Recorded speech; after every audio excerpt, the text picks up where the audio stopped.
ఇప్పుడు social media మొత్తం ఒక డిస్కషన్. యాక్టర్ శివాజీ గారు కామెంట్సు మరియు యాంకర్ అనసూయ భరద్వాజ్ రియాక్షన్స్. అసలు ఈ ఇష్యూలో తప్పెవరిది? ఫెమినిజం అంటే ఏంటి? రియాక్షన్ అవసరమున్న ప్లేస్లో ఉందా లేక కొంచెం ఎక్కువైపోయిందా? ఈ వీడియోలో మనం న్యూట్రల్గా కానీ పబ్లిక్ మైండ్సెట్ యాంగిల్లో చూద్దాం. శివాజీ గారు కొన్ని స్టేట్మెంట్స్ చేశారు. సొసైటీలో జరుగుతున్న మార్పులు, ఎక్స్ట్రీమ్ ఫెమినిజం వల్ల ఫ్యామిలీ వాల్యూస్ ఇంపాక్ట్ అవుతున్నాయి అని. దానికి రెస్పాన్స్గా అనసూయ గారు స్ట్రాంగ్గా రియాక్ట్ అయ్యారు. ఆమె ఫెమినిజంని డిఫెండ్ చేస్తూ విమెన్ ఈక్వాలిటీని క్వశ్చన్ చేయడం తప్పు అని చెప్పారు.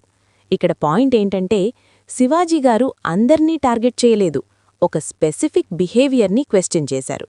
కానీ దానికి రిప్లై పర్సనల్గా తీసుకున్నట్టు మీడియాలో రిపీటెడ్ రియాక్షన్స్, పోస్ట్స్, ఇంటర్వ్యూస్ చాలామందికి కొంచెం ఎక్కువ అనిపించింది. ఫెమినిజం అంటే విమెన్ డామినేషన్ కాదు, ఈక్వాలిటీ అంటే రెండు సైడ్స్కి సమానమైన రెస్పెక్ట్. కానీ ప్రతి క్రిటిసిజంని యాంటీ విమెన్ అని లేబుల్ చేయడం, ప్రతి ఆపోజిట్ ఒపీనియన్ని మిసోజినీ అని చెప్పడం, ఇది ఫెమినిజం కాదు, ఇది ఇంటాలరెన్స్.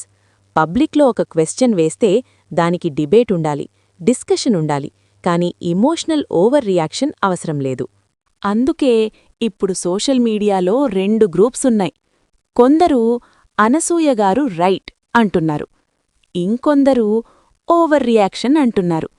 ఈ రెండూ మధ్య కామన్ పాయింట్ ఏంటంటే, శివాజీగారు మాట్లాడిన ఇష్యూ కన్నా రియాక్షన్ పెద్ద టాపిక్ అయిపోయింది. Women rights important, men opinions కూడా ఇంపార్టెంట్. కానీ డిస్కషన్లో రెస్పెక్ట్ ఉండాలి, ఓవర్ ఇమోషనల్ రియాక్షన్స్ తగ్గించాలి, సొసైటీలో డిఫరెన్స్ ఆఫ్ ఒపీనియన్ని యాక్సెప్ట్ చేయాలి.